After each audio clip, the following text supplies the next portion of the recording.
ওম হরি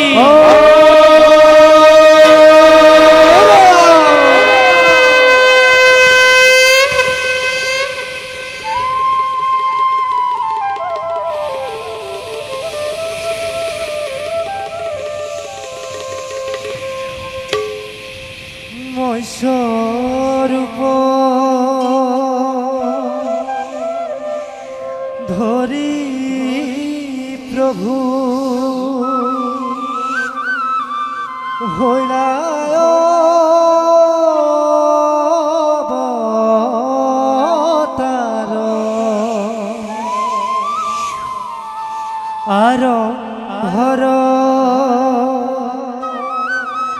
হৃদি হৌক স্মরণ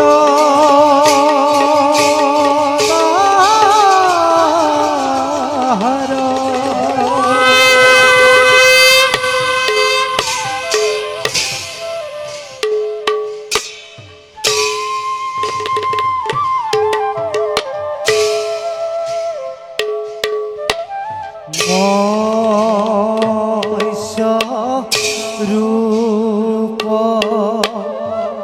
ধরি প্রভু হইলা অবতার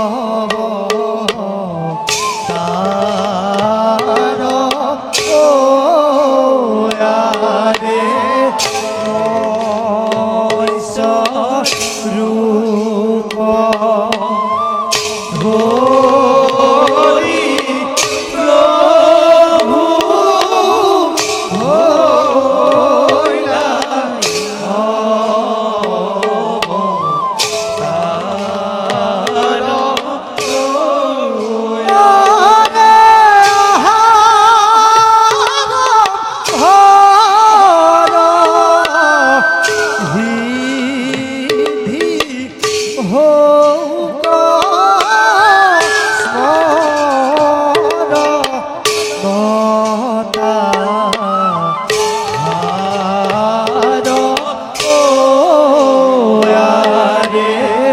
দেখা দেখা হইব জন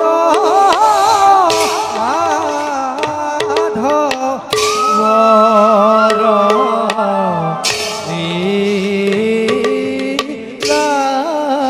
লীলারে দেখা দেখা হইব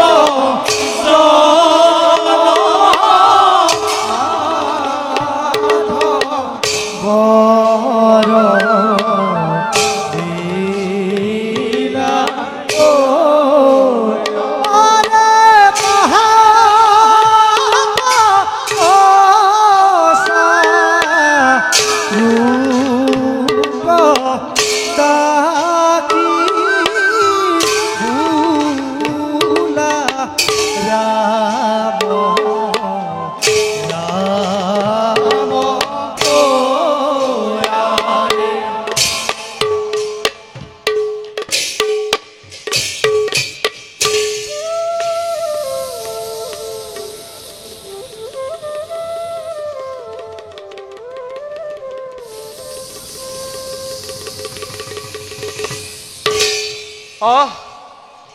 ইমান বিশাল জলধাৰাৰ মাজত ইমান অতিকায় মৎস্য মোৰ কোনোদিনেই দৰ্শন হোৱা নাই। এয়া যে মৎস্য হ'বই নোৱাৰে।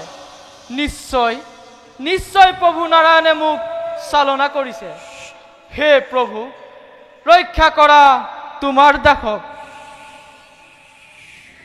নমো নমো নাৰায়ণ অগতিৰ গতি, সংকটত দেখা দিয়া তুমি লক্ষ্মীপতি।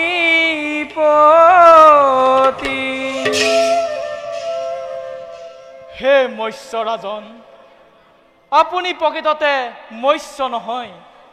মৎস্যৰ এনে ভয়ংকৰ ৰূপ মোৰ কাহানিও দৰ্শন হোৱা নাই।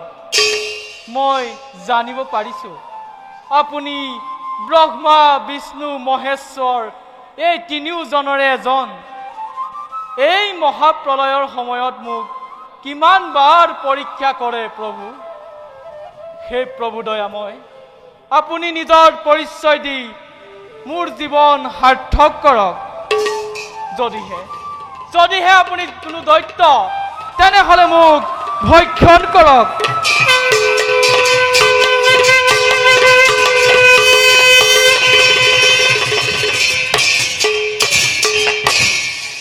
হে মহাজ্ঞানী সত্যব্ৰত, তোমাক আমি আকৌ এবাৰ পৰীক্ষা কৰিম। আমি এই বিষ্ণু। প্ৰভু, কিয়নো আপুনি মৎস্য ৰূপ ধাৰণ কৰিব লগা হ'ল? শুনা ৰাজা সত্যব্ৰত, আজি কাল ৰাত্ৰি, আজি এই শেষ ৰাতিতে মহাপ্ৰলয় আৰম্ভ হ'ব। প্ৰভু, সাগৰৰ পানীয়ে গোটেই পৃথিৱী ডুবাই পেলাব। প্ৰভু, পৃথিৱীত তোমাৰ বাদে কোনো জীৱই জীয়াই নাথাকিব। প্ৰভু, হয় দৈত্যক লক্ষ্মীয়ে স্বজন কৰি আমাৰ সৃষ্টি নষ্ট কৰিব বিচাৰিছে। সেই ইতিমধ্যে চাৰি বেদ হৰণ কৰি আনিছে। মহাপ্ৰলয়ৰ সময়ত সেই পানীত ডুব মাৰি থাকিব। প্ৰভু, আৰু তাক তাৰ একে আকৃতিৰ প্ৰাণীয়েহে বধ কৰিব পাৰিব। প্ৰভু, সেয়েহে আমি তাক তাৰ ৰূপ ধাৰণ কৰি নিধন কৰিব লাগিব আৰু পুনৰ মৎস্য ৰূপ ধাৰণ কৰি চাৰি বেদ উদ্ধাৰ কৰিম। প্ৰভু, এই মহাপ্ৰলয়ৰ পৰা আমি কেনেকৈ ৰক্ষা পৰিম? শুনাৰ সত্যব্ৰত, প্ৰভু, মহাপ্ৰলয় আৰম্ভ হোৱাৰ আগে আগে তোমাৰ কাষলৈ এখন ডাঙৰ নৌকা পঠাই দিম। প্ৰভু, তাতে তোমালোক সকলো তৰু তৃণ প্ৰভু, পশু পক্ষী যি পোৱা পিছৰ কল্পত স্বজন কৰিবৰ কাৰণে নৌকাত তুলি ল'বা। এই মহাপ্ৰলয় মাত্ৰ 7 দিন 7 ৰাতি থাকিব। প্ৰভু, আমি হয় দৈত্যক বধ কৰি পুনৰ মৎস্য ৰূপে তোমালোকৰ ওচৰলৈ আহি প্ৰভু, আমাৰ মূৰৰ ওপৰত এটা শিং দেখিব। প্ৰভু, তেতিয়া তোমালোকৰ নৌকা বাসুকীয়ে আমাৰ শিঙৰ সৈতে মেৰাই ধৰিব। 7 দিনৰ পিছত পৃথিৱী শান্ত হ'ব। তাৰ পাছত তুমি আমি প্ৰত্যেকেই নিজ নিজ কৰ্তব্যত অগ্ৰসৰ হ'ব পাৰে। ভাল প্ৰভু। যোৱা ৰজা সত্যব্ৰত, সংশয় নকৰিবা। বিপদত মোক কৰিবা স্মৰণ, আমি তোমাক কৰিম উদ্ধাৰ। বিপদত আমাক কৰিবা স্মৰণ, আমি তোমাক কৰিম সহায়। ভাল প্ৰভু।